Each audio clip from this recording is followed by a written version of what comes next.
Good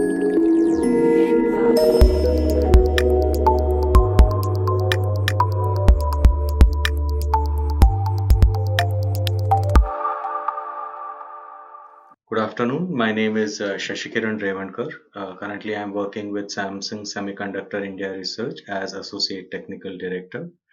Uh, uh, Along with me is my colleague Amit Devgan. The topic that we are going to present today is architecting test quality engineering for new generation drives. Amit, you can introduce yourself. Good afternoon, all. My name is Amit Devgan, and I am working as Associate Staff Engineer at Samsung Semiconductors. Thank you. Yeah, in the next slide, we are going to discuss about the disclaimer.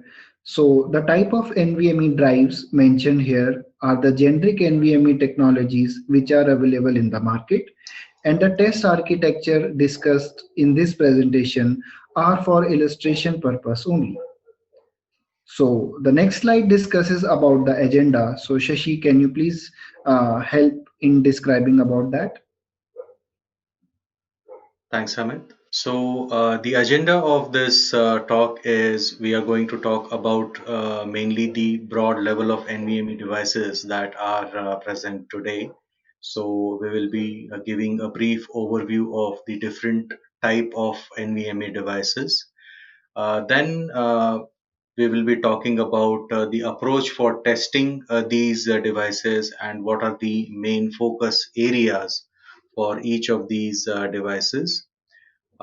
Then we'll be also talking about certain kind of workloads, how AI, ML, or different HPC, different types of workloads are used, and how each of the specific drive is normally tested for a specific kind of a workload.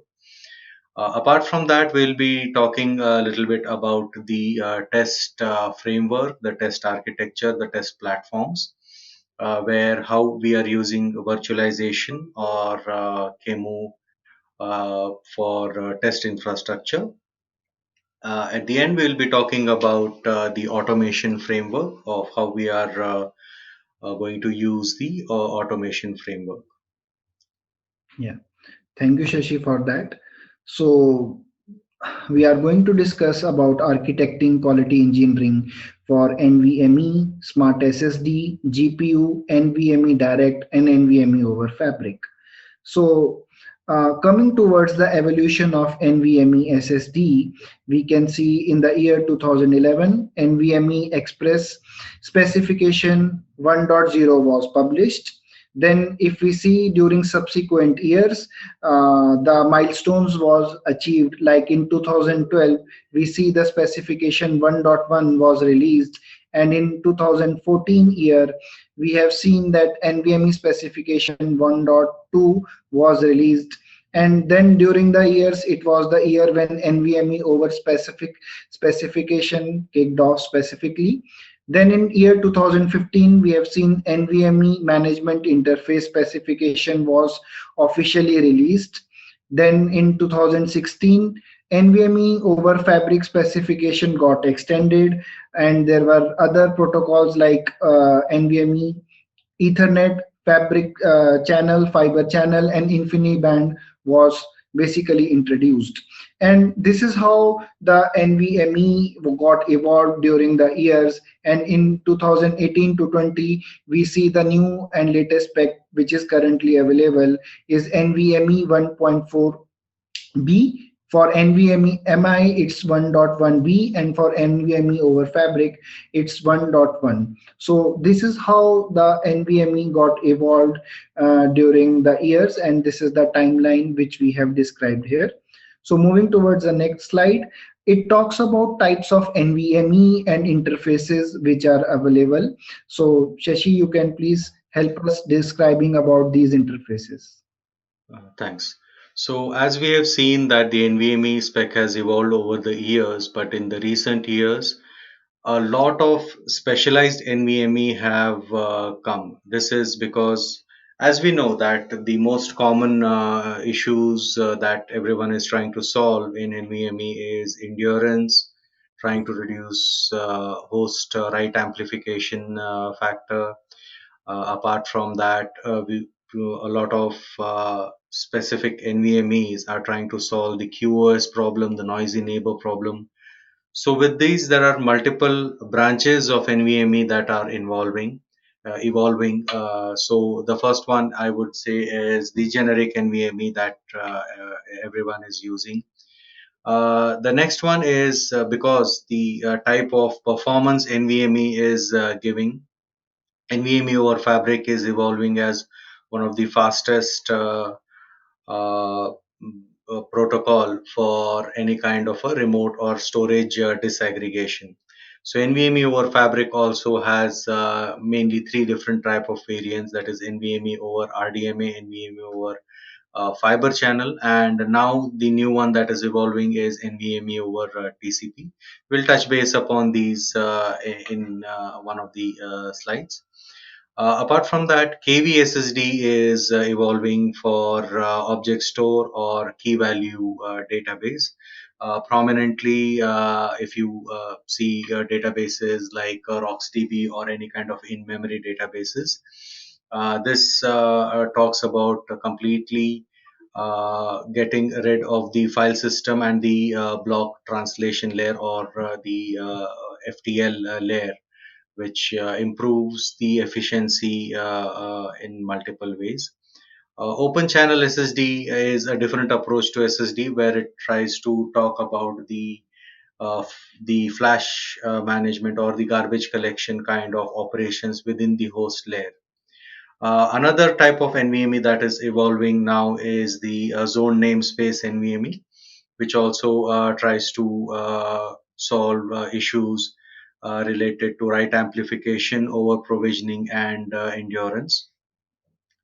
The next category is computational storage devices, where the compute is there within the storage device. So this tries to offload complex operations which the host may be doing to the storage device. So within the storage, there may be storage accelerators, like it may be FPGA based, or it may have its own software stack or ARM Linux, which will try to do complex operations like video transcoding or any kind of deduplication or any kind of compression within the storage device before storing the data. Smart SSD is another category of the similar device, which tries to use different kind of accelerators within the SSD to improve the overall performance. Another type of SSD that is emerging is the Ethernet SSD, which has a 25 gig or a 50 gig Ethernet interface embedded within the SSD. This kind of SSD can be used for scalable applications. Now, another type of SSD that is trying to evolve is the AI/ML based SSDs, where the NVMe itself is going to have certain intelligence on its own. The last type of SSD that or the interface of the SSD that we are seeing here is the GPU Direct NVMe. So as you know that AI/ML kind of workloads need GPU to read or process a lot of amount of data. So this kind of interface gives you the option to directly connect to NVMe device and read or process the data without the host CPU getting involved. Now in the next slide, we will see uh, the computational storage. Yeah. So, as you can see that in on the traditional architecture, the accelerator is also connected through the CPU bus, and the storage on the other side is just having the controller for storing data. Now, computational storage on the other side talks about having certain kind of accelerators, FPGA-based accelerators, or a ARM-based system, which may have its own mini operating system, which will be doing some kind of complex processing. The main use case for computational storage is, let's say, video transcoding, where you want to uh, get the data in a particular format. So the accelerator inside the computational storage device would be pre-processing the data, hence doing offload of whatever the host is supposed to do. This all these smart devices or computational storage devices can also do uh, complex operations like deduplication, in encryption, decryption, as well as compression. So this is the specific type of device mainly used for AIML kind of workload or video encoding kind of a workload. In the next slide, we will be talking about zone namespace.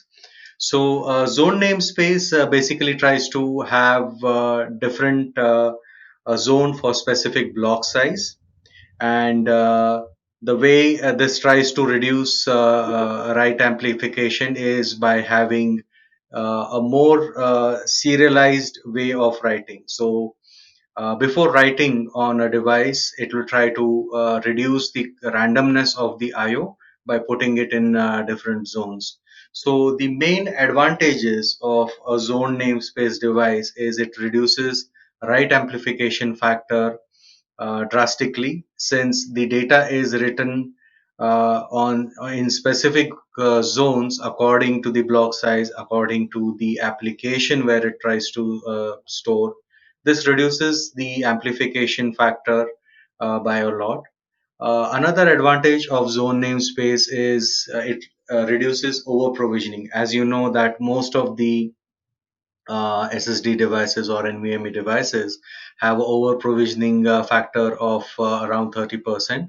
But zone namespace can reduce this over provisioning factor as it exposes most of the reserve space as well for writing. And since it is reducing the write amplification factor a lot, the over provisioning factor is also reduced by almost 10 to 15%. Another advantage of zone namespace is the reduction of DRAM available on the NVMe. Since it has a way to serialize the data, the use of DRAM is also reduced. So now you don't need more DRAM on your device for the writing, and this is how it has more advantages. A specific use case of zone namespace is for QLC devices, which are supposed to have less endurance as compared to a SLC, MLC, or TLC device.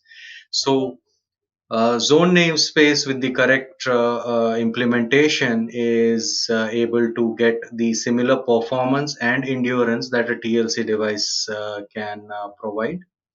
So these are the main things for zone namespace. Moving on to the next one. So here it lists some use cases for zone namespace. In the initial usage was for tiering or archival use case, where the data is more read intensive.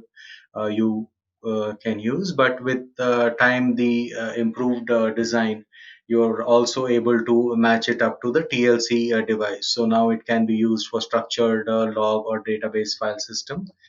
Apart from that, IO predictability is one of the main advantage of zone namespace. So it is able to handle multi-tenant workload and maintain the QoS.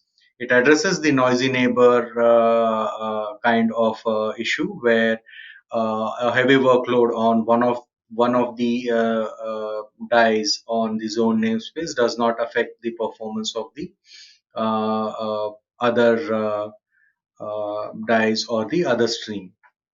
So moving on to the next one. So these are some of the key highlights of zone namespace, where the total cost of ownership is reduced, since it improves the endurance and it reduces over provisioning. it helps in reduction of the total cost of ownership. And as you know that once endurance is increased, the lifespan of the device is also increased, hence less chances of replacing the device. Uh, it improves the IO determinism, so host itself is able to identify according to the workload where to place the data. One more advantage is the ecosystem is needs very less modification for zone namespace devices to work, and it is gaining a lot of traction with several vendors contributing to it. It also supports cross IO path support for XNVMe, and these are the key highlights for zone namespace. Yeah. Now, coming to key value store, this actually mainly focuses on eliminating the FTL or the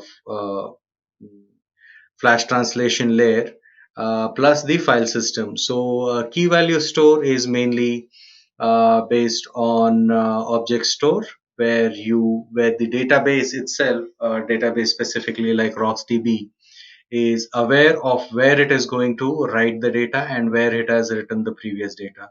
So this avoids a lot of write amplification because the FTL or the file system layer basically translates the address range from page addresses to blocks. So that translation has a lot of overrides where it has to rewrite the data for improved performance.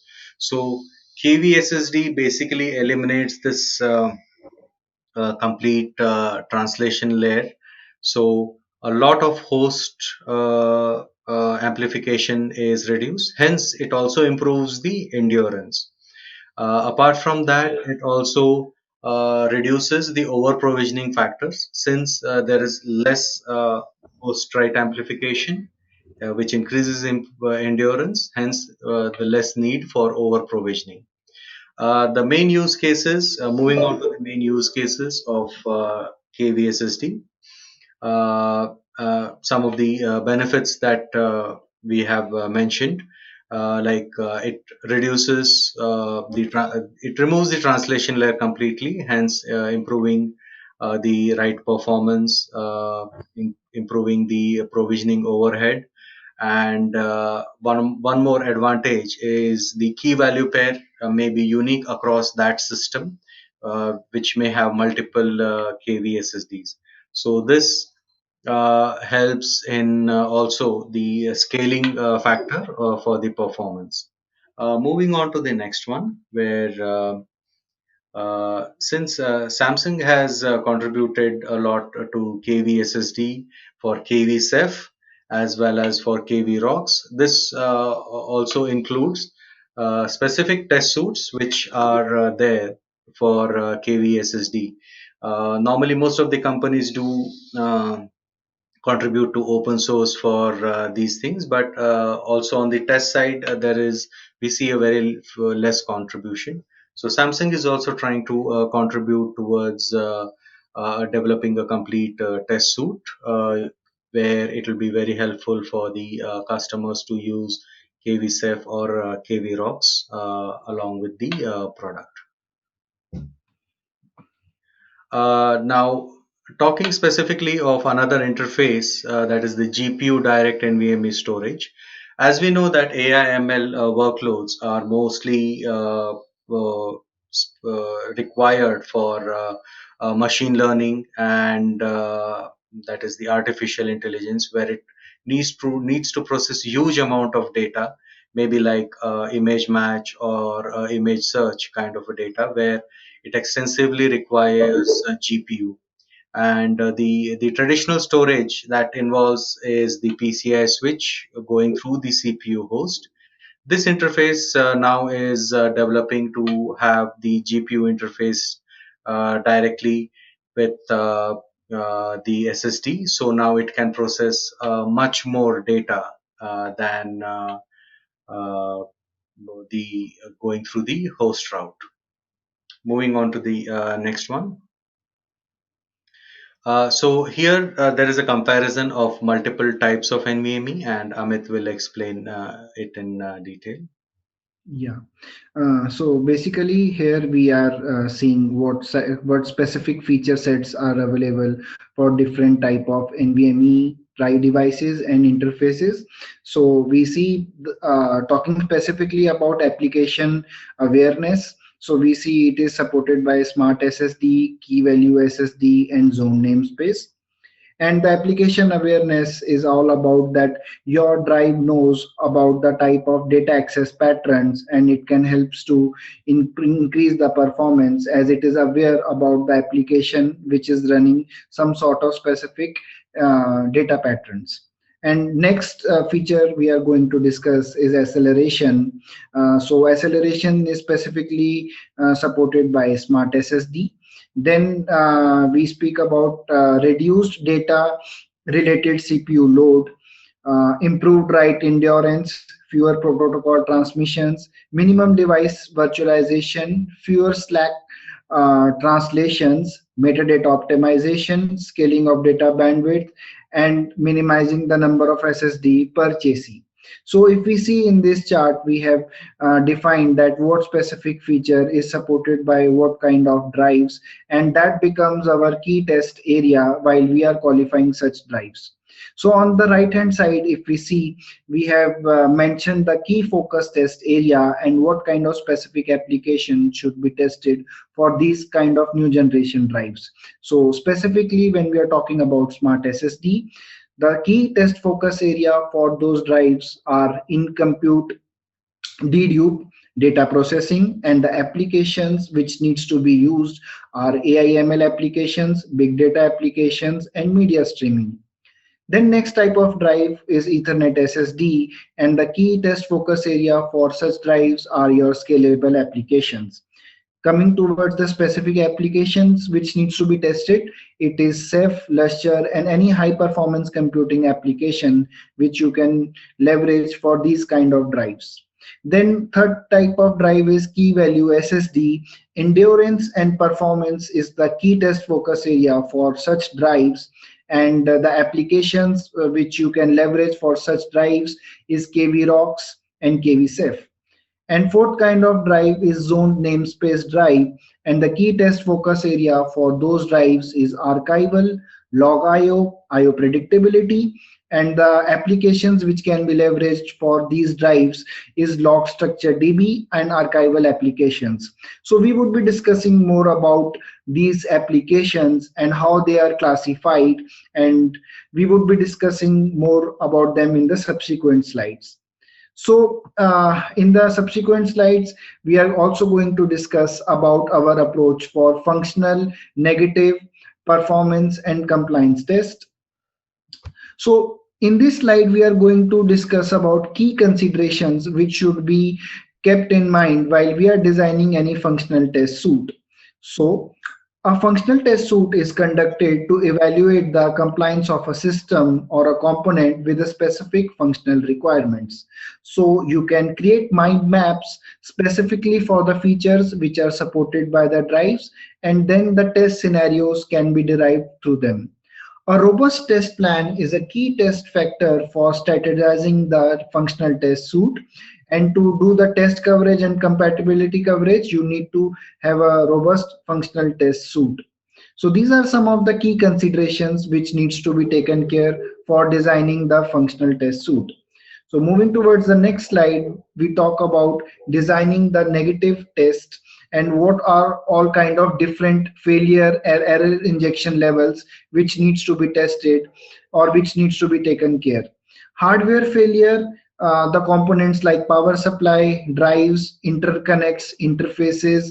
These are some common hardware failures which we can induce for qualification of these drives.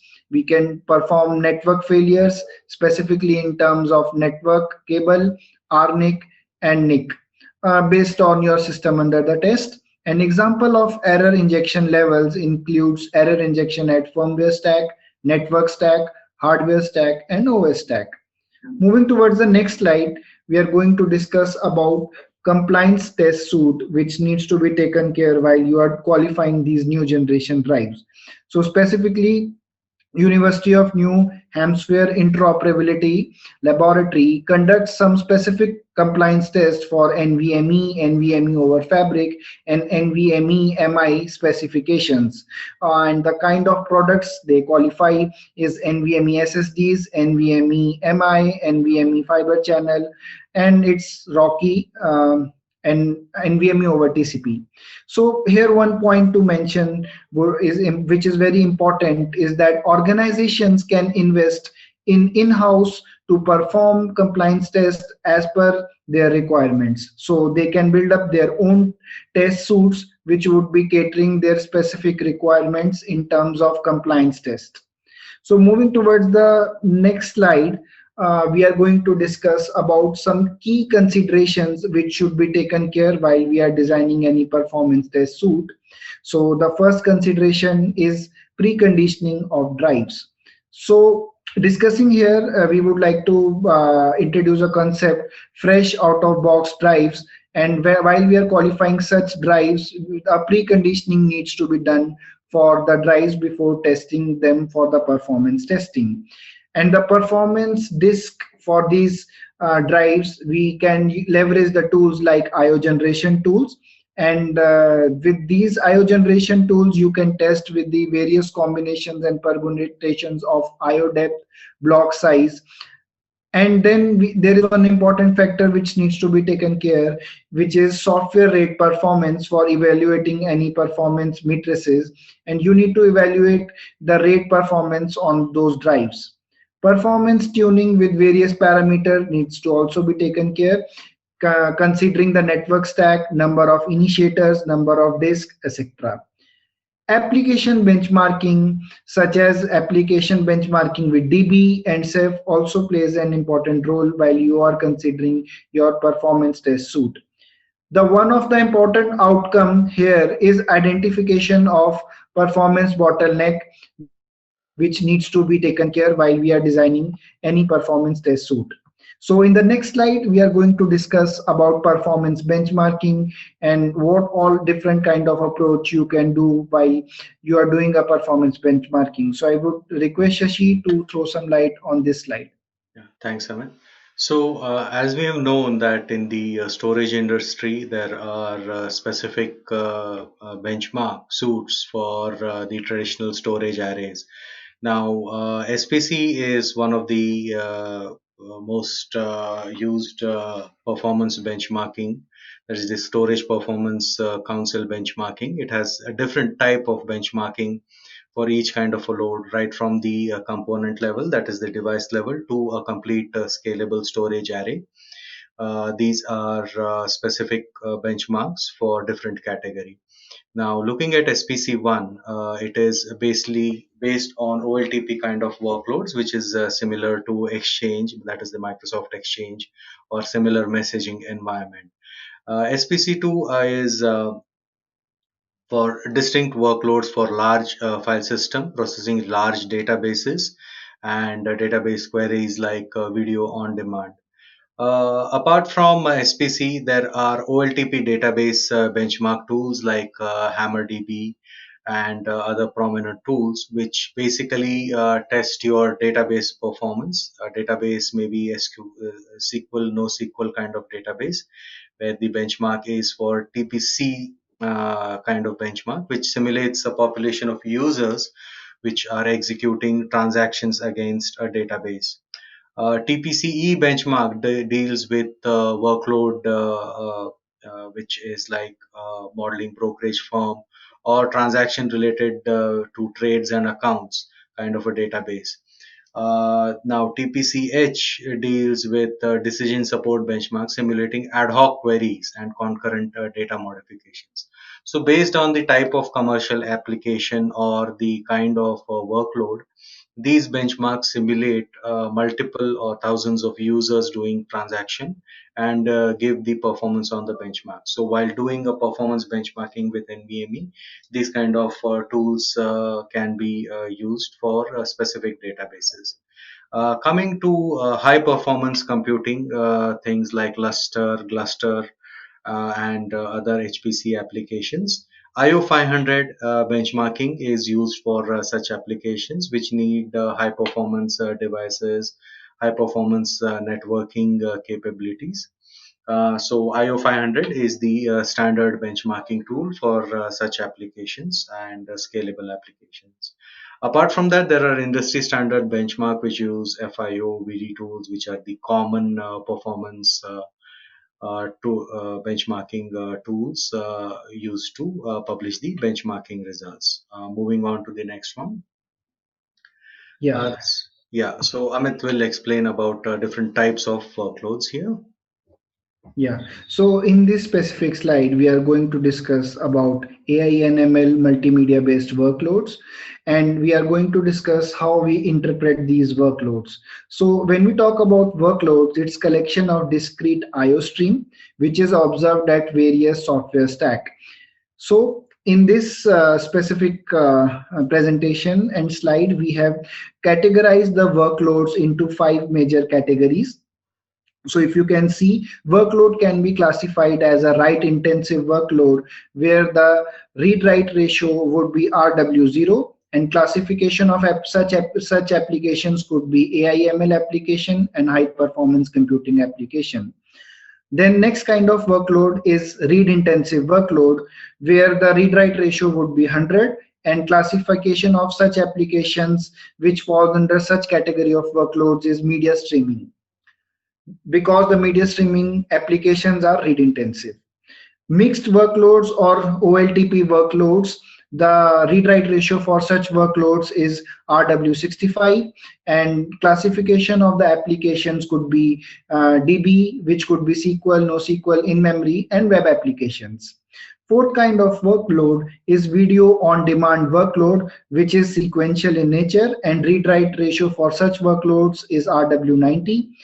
With the classification for such workloads is media streaming, high efficiency video encoding. Next kind of workload is composite block size workload, wherein mixed and composite kind of IO patterns are there, and applications which are classified for such workloads is big data analytics, virtualization, software defined storage.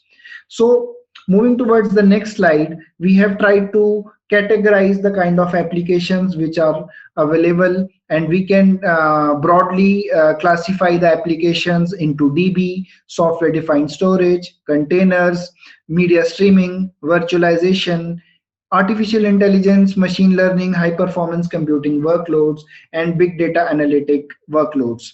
So these applications are running on top of your new generation drives, and if it's NVMe over fabric system, then they are running on top of those volumes, and you can see the logos of the applications which fall under such category. They are available as an open source, and some of the solutions might be proprietary.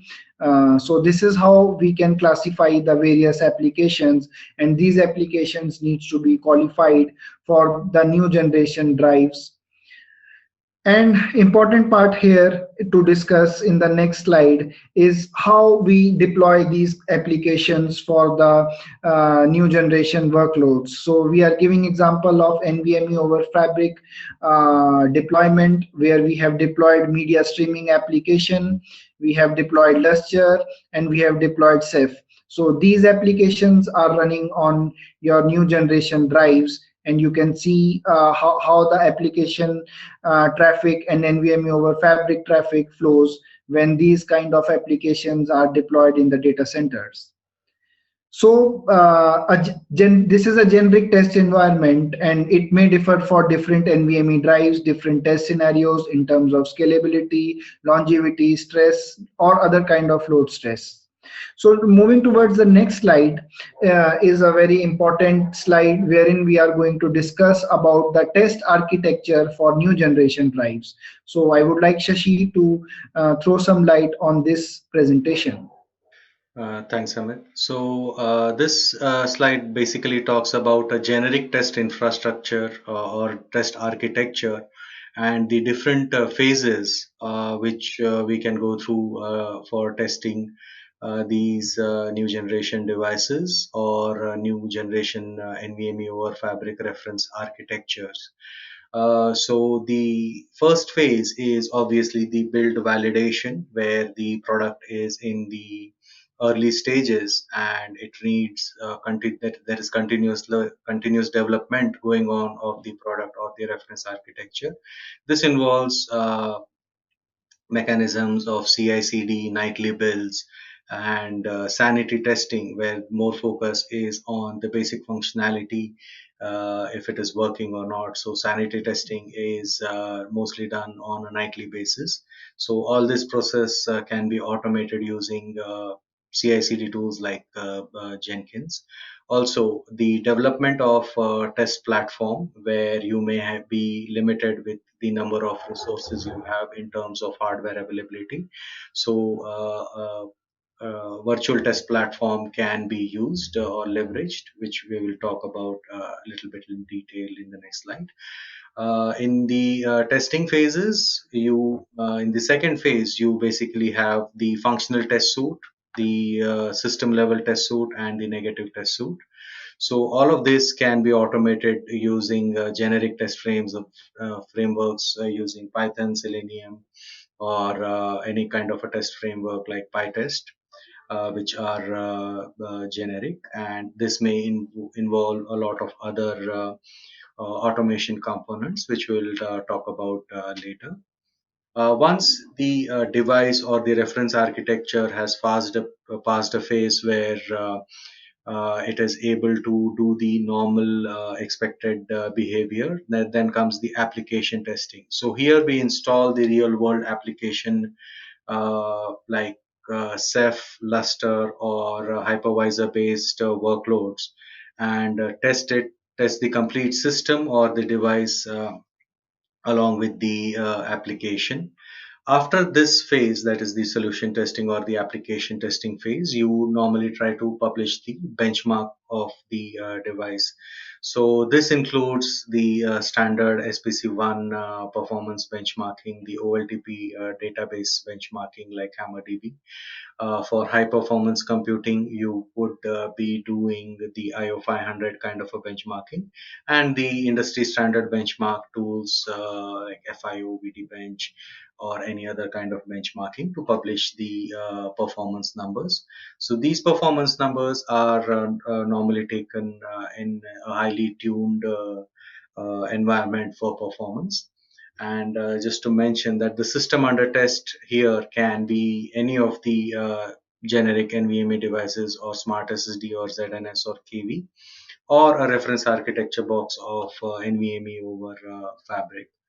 Moving on to the next slide, where we are talking about a virtual test platform. Amit will explain about it. Yeah, thanks, Shashi. So in this slide, as we have discussed in the previous slide, that you can have your test platform as a virtual test platform, and you can build your new generation drive test platform leveraging NVMe device emulation with QEMU. So specifically in this scenario, we are going to discuss how we can leverage the NVMe device emulation for the new generation drives, and how we can ensure that there is a virtual platform which is available for you to test such kind of platforms.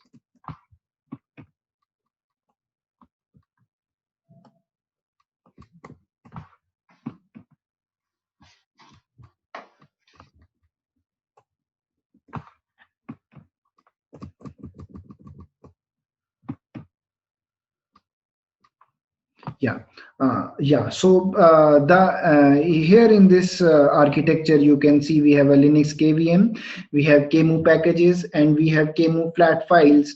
And these QEMU flat files basically are emulated as your NVMe devices for your QEMU VM, where you can install your system under test packages, and you can test NVMe over Fabric kind of test environment leveraging this kind of framework. So to emulate the RNIC, you can leverage SRIV virtual functions, which you can attach to your QEMU VM, and then you can run NVMe over Fabric traffic leveraging QEMU based target and QEMU based VM initiator.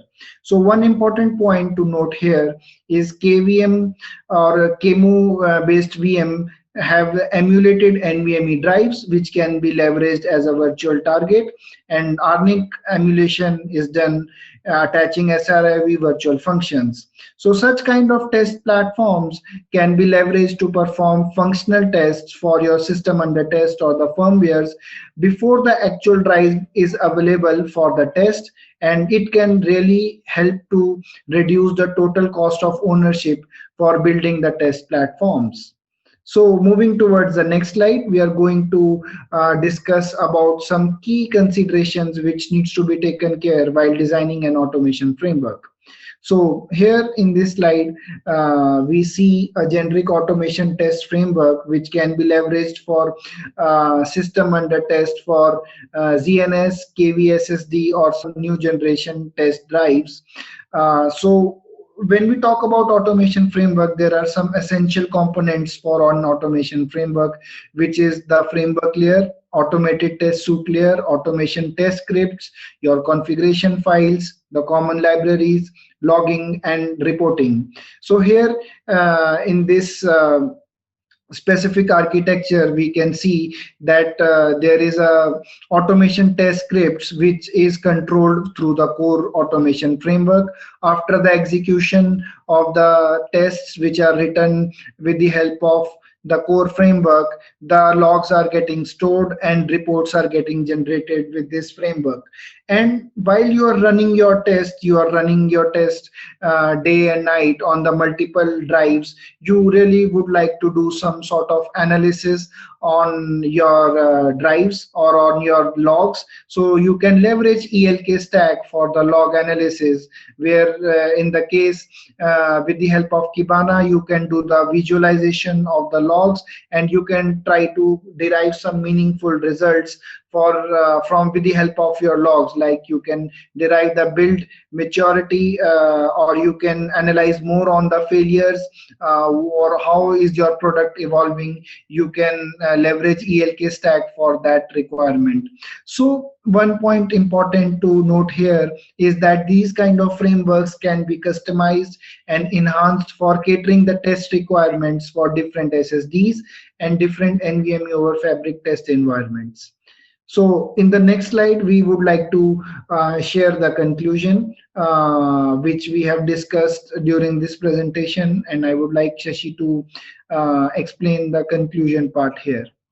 Thanks, Amit. So, as we have seen that this is more of an overview of the different type of drives rather than doing a deep dive in the technology of each drive, and how the NVMe drives are moving towards multiple different kind of technologies, and how each one of them is focusing on a specific area, though the common area is always about reducing write amplification, reducing over provisioning, and improving performance, improving the QoS quality.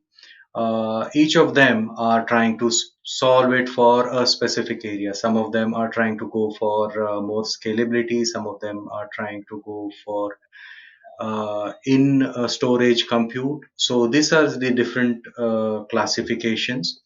And after that, we have talked about all the aspects for doing the testing of these kind of drives, how the focus area for each of the drives may be different, though there will be a common testing platform where you would be testing all the functional requirements, but each of them has a specific focus area, a specific application to be tested along.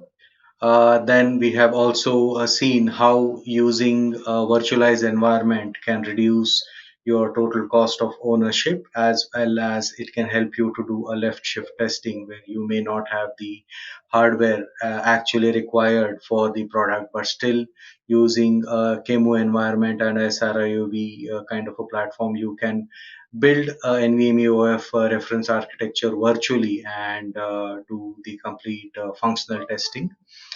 This kind of environment, again, to add, may not be suitable for performance testing, but it can cover your automation test suite, it can cover your functional testing much before you actually get the complete hardware. Apart from that, we have also talked about how the automation test suites and evaluating the system under stress test with different kind of AI/ML workloads or high performance workloads or database workloads. So this is overall the conclusion and the summary of the presentation. And I would like to thank all our teammates who have helped in giving the input. I would also like to thank SNIA for giving the opportunity to present this content to all of you. Thank you all and stay safe. Yeah, thank you all. Please share your feedback. It really matters to us. Thanks all.